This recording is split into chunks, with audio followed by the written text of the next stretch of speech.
d'abord da leen di jaale bu baax a baax ñi nga xam te ni ñoom ñoo ñàkk seen bakkan si ab accident boo xam te ni lu mu néew néew ñett ñi ñàkk na seen bakkan ñu leen ñaanal yàlla suñu borom mu xaaral leen àjjana bu baax a baax a baax tey ji actualité bi Yankhoba dafa ñëwaat si mbirum contrôle judiciaire bi nga xam te ni sa leader mi ngi si ay avocat am di sàkku ñu delloo ko passeport am waaye mu mel ni dal leen ko gàntal ndax loo mën a comprendre.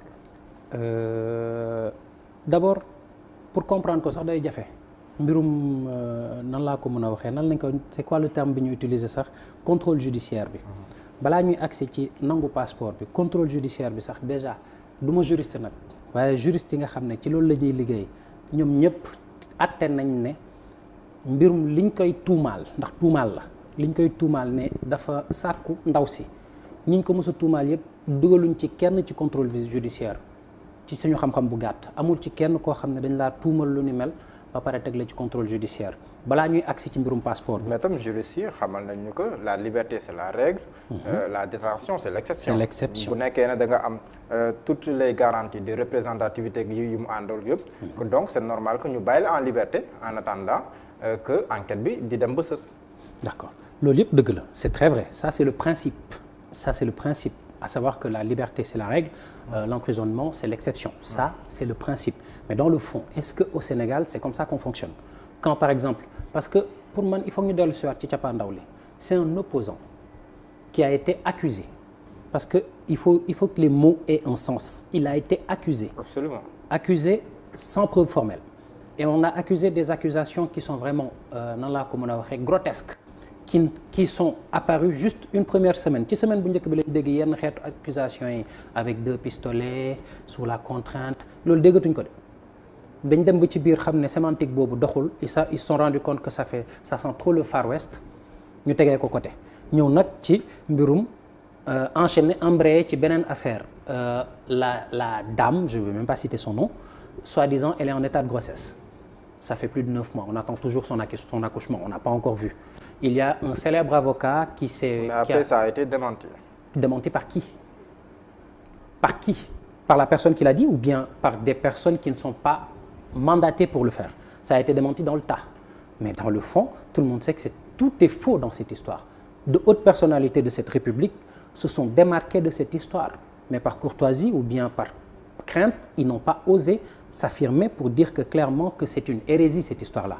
C'est une hérésie. léegi nag pour dellu soit ci li nga laajte mooy passeport yi avocats yi dañ def seen liggéey parce que dañ ñoo dugal ci benn circuit juridique ne accusation là il faut que la justice fasse son travail même si on sait que le dossier est vide dans le fond le dossier est totalement vide et ça je maintiens mes propos le dossier est vide dans le fond. Mais est-ce que nekkul enquête moo war a déterminer loolu. Ça fait combien de mois. ñan ñoo yoroon dossier bi enquête bi au niveau de la gendarmerie. La section de recherche. Ok qui? Il n'est plus là-bas. Capitaine Touré nga may wax. Je parle pas de lui seulement le capitaine Touré. Le commandant Meng. Merci beaucoup. Le capitaine Touré c'est un élément du dispositif qui faisait son travail qui pour les raisons que l'on sait tous a décidé de se mettre de côté. C'est un élément du dispositif de la gendarmerie mais ka nekkoon ci boppu section de recherche bi jamono jooju bañ jógee ci wax ci daanaka kenn déggatu ko. Il paraît qu'il a été démis de ses fonctions ou bien affecté à d'autres fonctions. Affecté à d'autres fonctions. Tout le monde sait qu'au Sénégal, l'affectation, elle est très souvent une punition. Surtout dans ces corps. Je ne parle pas d'institutions, je parle de corps. Dans ces corps comme la gendarmerie, c'est une punition parfois. Maintenant, heureusement que parfois encore. Parfois parce que dès l'instant qu'on commence à généraliser dañuy tooñ. Très souvent, c'est une punition. Pourquoi maintenant, si on prend la logique, il a été affecté juste suite à cette affaire-là? Pourquoi certaines rumeurs disent qu'il n'est pas allé jusqu'au bout de ce qu'on voulait qu'il fasse? C'est ce qu'on dit. Maintenant, l'histoire des passeports, sëñ bi, ils ont décidé de le mettre sous contrôle judiciaire, de mettre Ousmane Sonko sous contrôle judiciaire pour une affaire qu'il ne mérite pas. Ils ont décidé de confisquer son passeport pour l'empêcher de se déplacer. Et récemment, il devait participer à un sommet panafricain. Il a été obligé de le faire par visioconférence. Mais comme que dañ toll jamonoy digital, en visioconférence aussi, on draine des foules. Les gens ont apprécié son discours en visioconférence. Ils retiennent son passeport. Aujourd'hui, les avocats ont fait une demande il refuse. Grawul. On va suivre l'affaire jusqu'au bout. De toute façon, on est censé faire confiance à la justice de notre pays. À quelle justice? On ne sait pas encore, parce qu'apparemment dans ce pays, il y a deux justices. Il y a une justice pour ceux qui sont les affidés du pouvoir et une justice pour ceux qui sont, on va dire, des personnes qui essayent de rester intègres, qui se battent contre ce régime en place. C'est comme ça que je dois l'appeler. Je ne vais même pas parler de gouvernement, je parle de régime, qui prend des décisions, qui fait des choses, qui utilise les institutions, qui utilise certains corps comment dirais-je, de nos forces de sécurité à des fins purement politiques. C'est exactement ça. Maintenant, on va voir, de toute façon, nos avocats, on a un pôle d'avocats auquel on fait confiance aveugle, on sait qu'ils vont continuer à faire leur travail.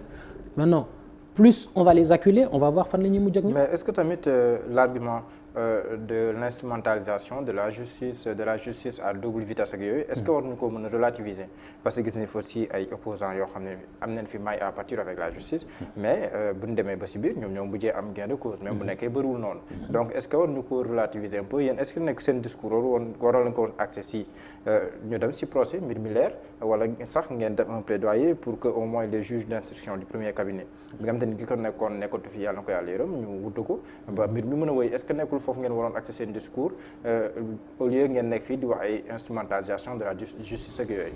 Dans un pays normal on n'aurait pas besoin ñun ñuy accès suñu discours ci procès.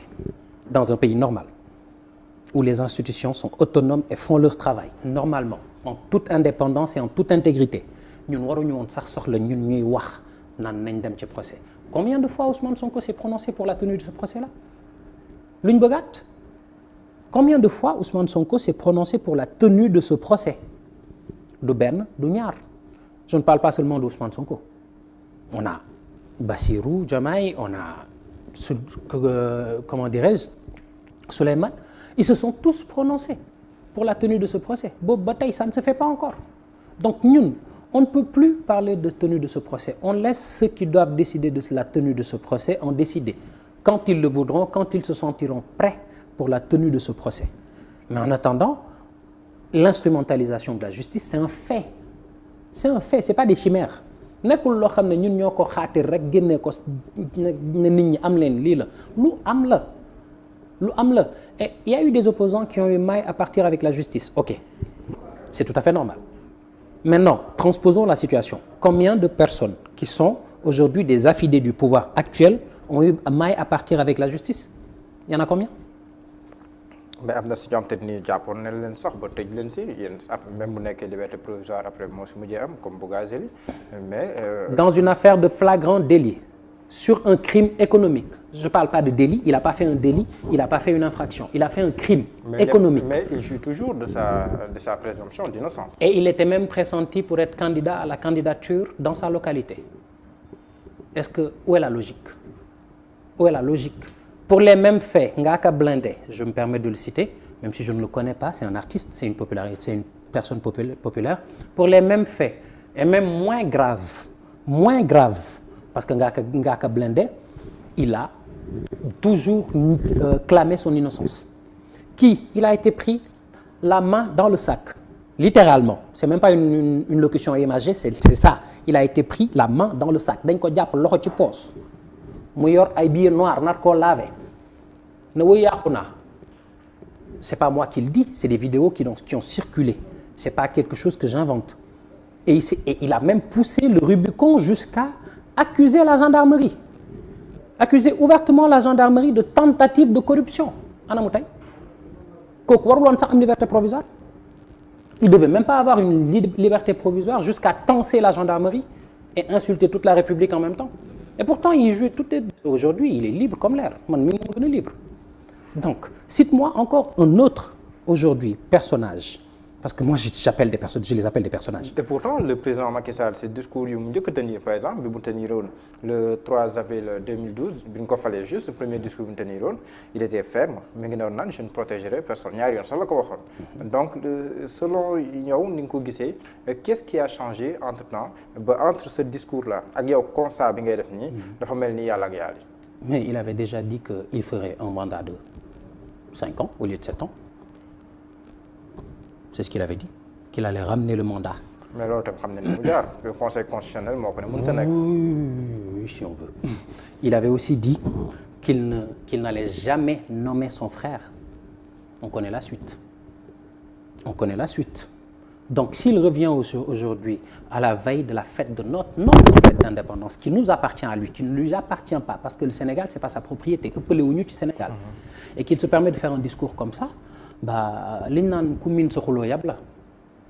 tàmm nañu wax nañu benn yoon wor waxaat beneen yoon wor ñetteel bi est-ce qu'on va attendre? C'est un discours qu'il a fait en disant qu'il va être ferme. Borom Prodac anamu ana borom Prodac. On attend toujours la fermeté sur ce dossier-là. Et encore d'autres dossiers. Il y en a énormément. Des dossiers de scandale financier, de détournement. Il y a aussi un autre dossier wante ne mi ngi si kanam yoon ay député aussi ñoom leen siy tudd mi mbirum passeport diplomatique yi nga xam ne ñu ngi koy tudd.